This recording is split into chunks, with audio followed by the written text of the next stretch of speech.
And we're back with some more RimWorld. And today's tutorial, we're going to be looking at crops and all the things that go with them, including hydroponics, Chemfuel generators, solar, wind, all of that stuff, because it's all important for how you grow your crops, depending on what stage of the game you're at. Now, the first thing we're going to look at here is the different soil types. Now, if you press this little button down the bottom right, it's a toggles fertility overlay. This is baked into the default game. That bright green line, that's rich soil. The yellow line, that's gravel, or what do you call it, stony soil. And that middle stuff is just regular soil. Rich has 140% fertility, regular is 100, and stony soil is 70%. This fertility sensitivity is very important for crop growth because whichever soil you have access to really determines what you're going to grow. Now, if we say grab up this here and have a go in and have a look at the plants you can actually plant, you'll notice that corn here has a fertility sensitivity of 100%. Oh, I should probably point out, anything below 70% fertility on a soil, you pretty much can't plant anything on it. There are a few things you can, but realistically for the food ones, it's got to have 70%. So corn here has a fertility sensitivity of 100%, meaning if you plant it in bad soil, as in 70% fertility, it's going to get a 30% hit to its growth rate. Rice, exact same thing, fertility sensitivity 100%. Potatoes, however, they have a fertility sensitivity of only 40%, meaning you plant them in stony soil. True, they won't grow quite as fast as good soil, but they'll be much less affected than rice or corn would be. However, the thing that gets people is it also works in the opposite direction. If you plant potatoes in really good soil, like 140% rich soil, they don't gain as much of a benefit from it. Rice will gain a 40% growth speed, corn will gain a 40% growth speed, but potatoes will gain like a fraction of it. So that means if you have stony soil, what you want to plant in it? Potatoes. If you have rich soil, what you want to plant in it is either corn or rice. And which one you plant and at what time will depend on the stage of the game. Now, all three of these sections, the potatoes, the rice, and the rice and the corn, were all planted at the same time. So let's fast forward time a bit until the rice is about ready to harvest and then see how everyone else is doing in all their different sections.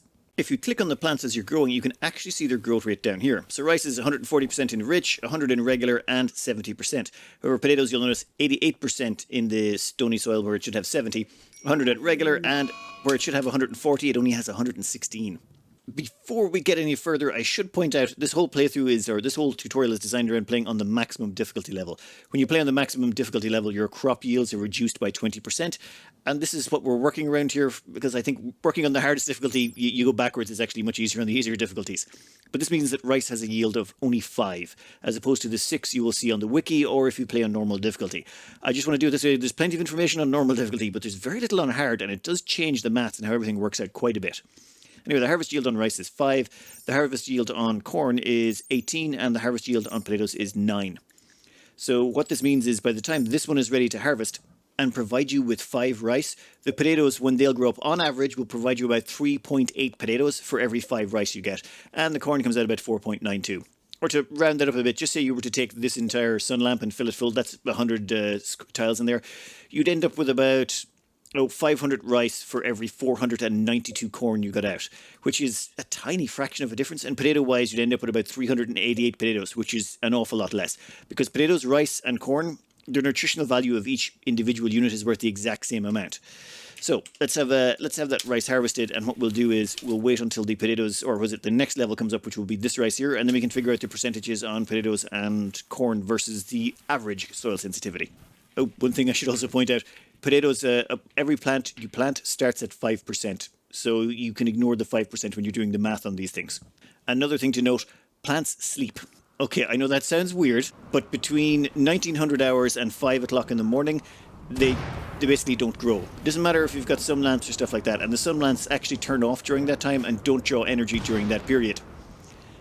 This will affect how the numbers work out. So for example, if you check here, you can see this has rice has a grow time of 3 days. But since it's asleep for 11 hours every day, it doesn't matter what you do, you can't really get it much faster. An eclipse and a solar flare while I'm trying to do testing. Thank you, Randy. Just thank you so much. Oh, there we go. Ready to be harvested. Let's have a quick check of the numbers here. Now remember, this is for normal soil. So this is the numbers for if you're growing all your plants in normal soil. Working it out in batches of, say, if we grew a whole patch of it, we're looking at about, for every 500 rice you'd get out of normal soil, you'd get about 464 potatoes and about 473 corn, which is pretty good. Now let's check out gravel. Fun thing to note, because plants start at 5% growth, and rich soil is twice the fertility of stony soil. That means that you actually get in 2 crops of rice in rich soil before the first crop of rice in stony soil gets to where it needs to go, which is kind of impressive. That's why you never ever plant rice in stony soil. And now let's check out the numbers for gravel, and this is where potatoes comes into their own. Assuming you're looking at one full sun lamp area again, for every 500 rice you would get 587 potatoes. At the same time, you'd get about 473 corn. So, big takeaway, of course, yeah, potatoes, put them in stony soil, but for rice and corn, you'll notice that they're all very close to each other. I mean, 500 rice, that's great, but 473 corn, that's so close, you really don't care at that stage. The big difference here is rice is a lot more labor intensive. You have to plant and harvest it much more frequently. Corn, much longer between planting and harvesting. This is sort of a short term, you gain a lot of rice very quickly. Long term, the corn sort of wins on labor requirements. However, there are negative events that can knock both of these out. So you can get your cold snaps, your blights, your volcanic winters, there's all sorts of things that can affect both of these. But generally what happens is you usually go rice early on because you need the food desperately now. And then once you've stabilized and you've got your food production sorted, you usually can migrate to corn, or you can just be like me and just plant potatoes everywhere because you're just Irish. Anyway, that brings us on to hydroponics and Chemfuel. Now, when it comes down to hydroponics, we'll come back to corn again, but hydroponics, you're kind of stuck here. Only 2 things can be planted in hydroponics tiles, and that is rice and potatoes. That's it. They're the only 2 things you can plant in them. Well, okay, strawberries exist, but let me just say, strawberries' advantages, they can be eaten raw. But their disadvantages are they go off really quickly and they don't produce quite as much as rice. So they're basically a weaker version of rice that goes off faster and doesn't produce quite as much. You don't really use them. There's very niche scenarios. Let's just ignore them for the purposes of the tutorial.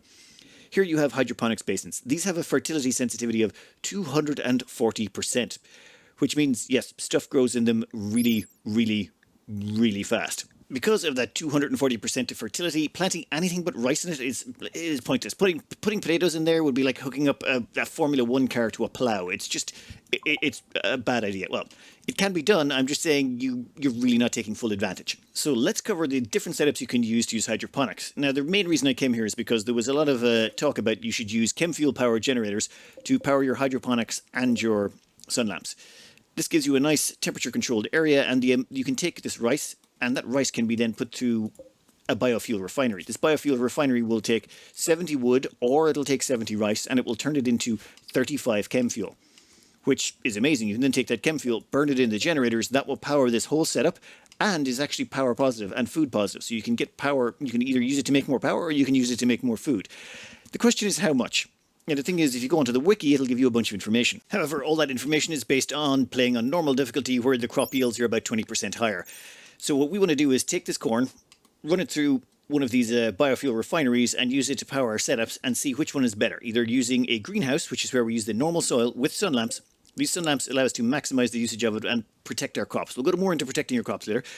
And we're also using hydroponics on this side to see how much power it draws and see which one gives us the best return on investment. A quick note on how all this testing was done. We have 3 pawns locked in with each one of these setups. Only one of them is allowed to farm. They're really incredible farmers. They also have a bunch of Architect arms and legs. We could have made them better, but this seems like a good balance where one pawn does all of the harvesting and all of the planting on both sides.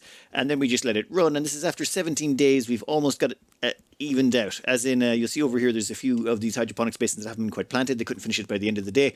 And these crops were not quite harvested, even though they couldn't get it by the end of the day. So let's just skip forward to the morning and maybe just count this as, say, a full 17 days. We're being a little bit generous to this side of the equation, but it kind of needs it. After 17 days, pretty much almost exactly, this side ends up with 4,320 rice. However, that does not take into account the amount of rice you would have to convert to Chemfuel to power this whole setup. That's about 918. Now, do note that you can get by with this with 6 Chemfuel generators if you have a wind turbine on top of it. This thing it requires a little scooch of power over 6 to run correctly. However, we're putting it at 7 because it's pretty much the same for this one as well. You could chop off one generator here if you put on a wind turbine. But realistically, that means if you run this thing all self-contained, you can get enough food to feed 10 pawns indefinitely. So that it'll be able to power itself and feed themselves, assuming you power the cookers and all that stuff off something else. But this thing runs just about beautifully.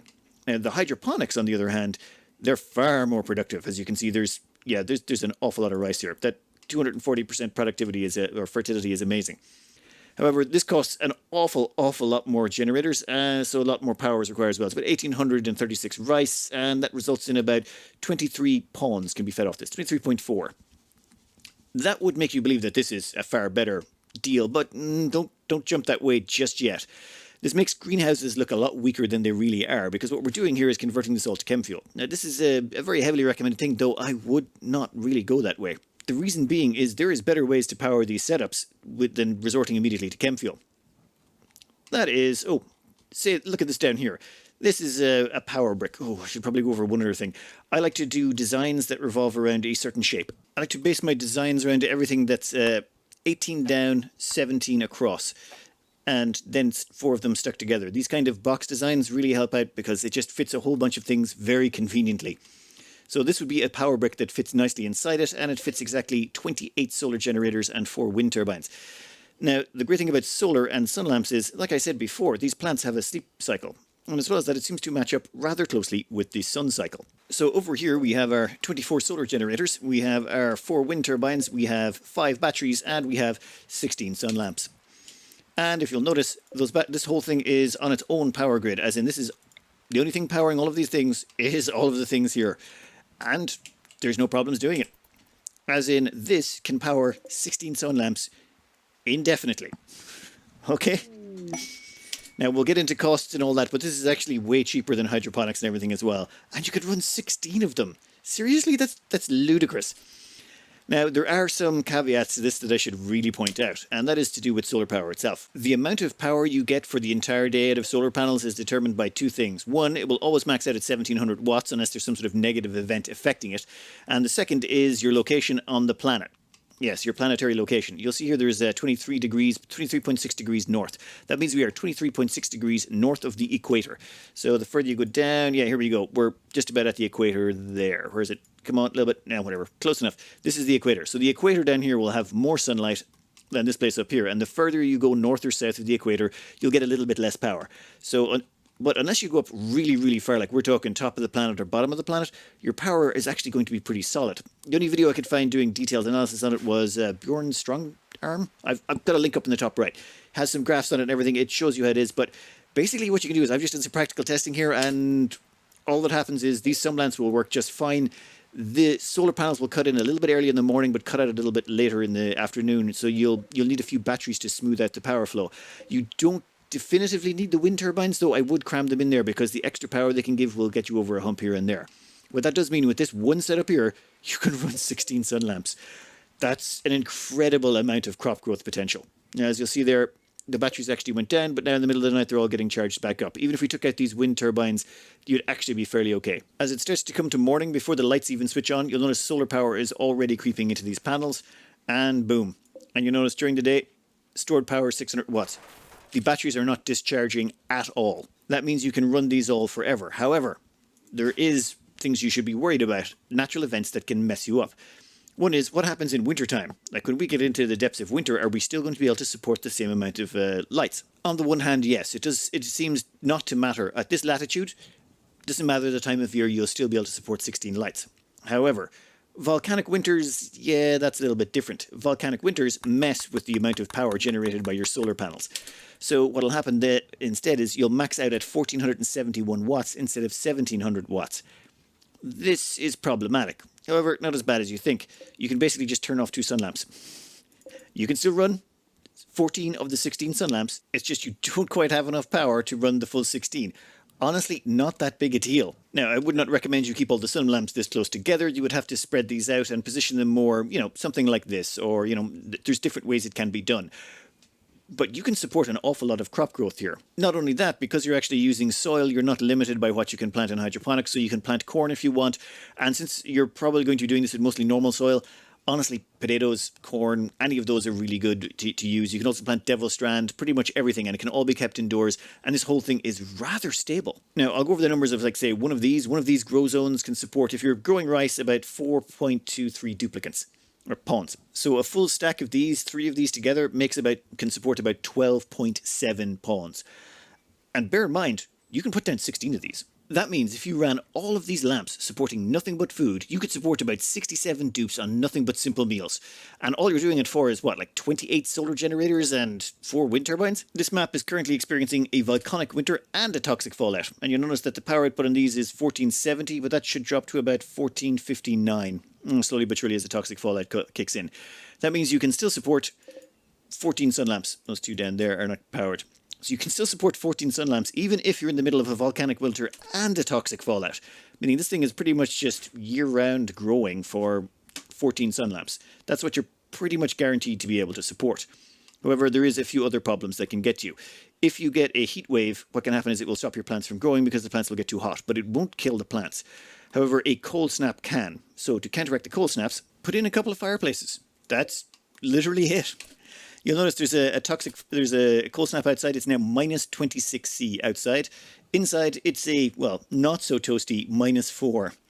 That's not great. So minus 25, and now it's coming up one morning, so the temperature should start rising a little bit again. Now, if you want to be really careful about this, put in a 3rd fireplace. Then that will take your temperature up into nice, comfortable, growable ranges. But cold snaps don't last very long, usually about a day and a half to 2 days, at which point you'll go back to growing as normal. And if you're running enough sun lamps and you have enough crops coming in, you're probably not going to care too much. And then when a cold snap kicks in, normally what you do is you will have these with toggle automatic refuel off. You will basically say, no, refuel all of those, and once all of them are refueled, turn it off again, and by the end of the cold snap, these will go away again. And you're done. That will protect you from cold snaps. At the same time, it also protects you, this whole setup will protect you from toxic fallouts. It will also protect you from volcanic winters. You can grow food all year round. Now, I don't want to beat hydroponics into the ground. Hydroponics have their purpose, but cost-wise, this is just so much cheaper. The cost of 24 solar panels and 4 wind turbines is, it's 92 components and 3,200 steel.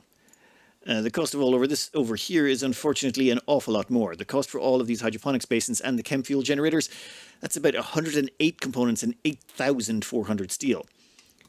Now, these things have their places. Both have their uses. It's just this here, this is designed for a really inhospitable map. If you're on an ice sheet or an extreme desert or something like that, this sort of setup could be very useful. I think using this and the Chemfuel generators, it's probably more suited to somewhere in the Arctic or something like that.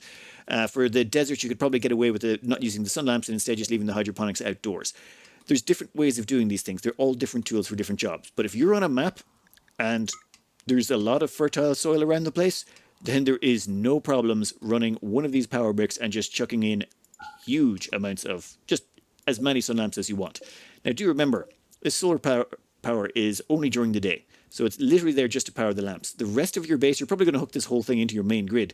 So do remember to have power for your buildings during the day and night. So you're going to want to use your geothermal and maybe even some Chemfuel to power all of your machines, cookers, all that stuff year round.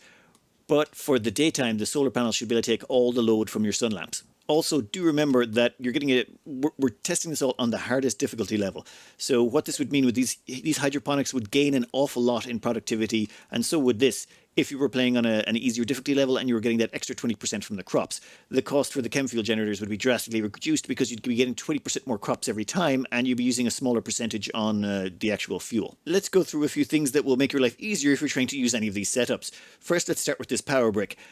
You'll notice here that this entire area is sealed in, tight as can be, and as well as that we've got granite barricades in here. Those barricades could be made of anything, but every single tile in here is occupied with something. This stops drop pods from landing in there. Also, there should only be one entrance in. That way you don't ever have enemies trying to path through it to get somewhere else and resulting in your whole solar array being destroyed. You'll notice there's 2 doors here. This is to demonstrate that door is unusable because it's facing into this wind turbine.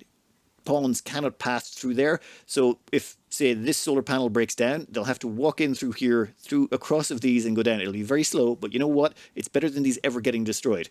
Keeping them in a nice sealed in, tight as can be container with no open spaces means you don't end up with a centipede landing in there and then destroying 90% of your solar while you're busy fighting off the rest of the attack.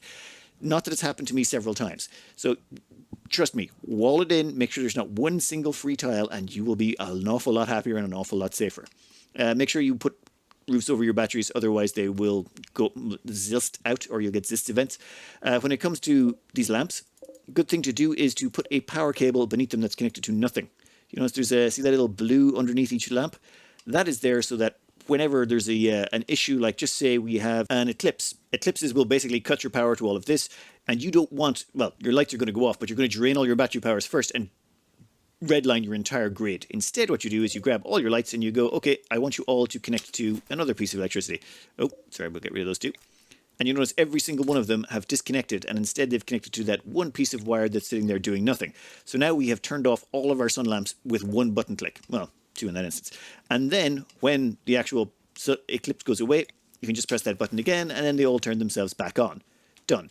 This is just a quick way of making sure you can turn on and off and deal with eclipses instantly without flatlining your entire grid. Last event that can mess you up, that would be Zist events, because they can drain all the power out of your batteries, at which point, select all your sun lamps, make sure you turn them all off, let the batteries charge up a bit, and then turn everything back on again. You should be fine. Then you've got your EMP style things that knock out all electricity, so nothing can actually be used. Well, in that instance, you're probably fine because you are running on solar and that solar carries you during the day.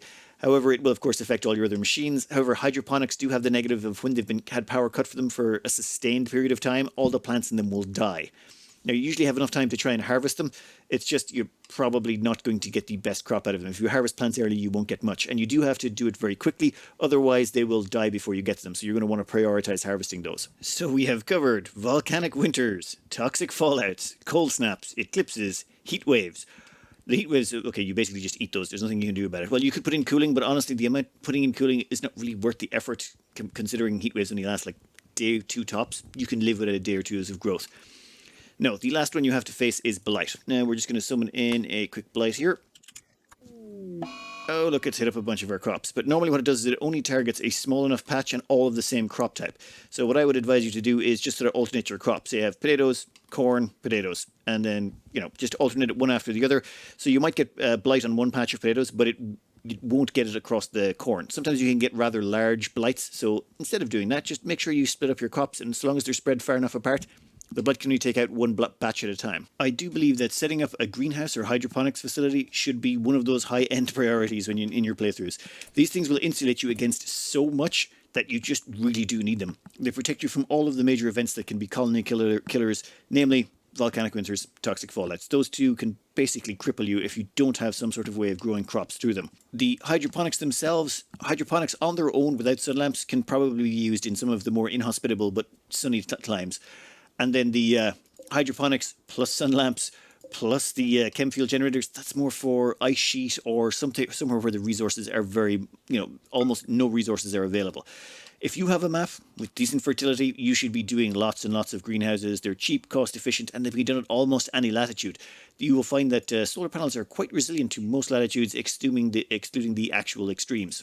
Please consider solar panels basically light filtration. They filter out all of that nasty toxic fallout and volcanic winters and instead turn it into clean, pure sunlight that can keep your plants going all year round. Anyway, I hope you enjoyed and good luck.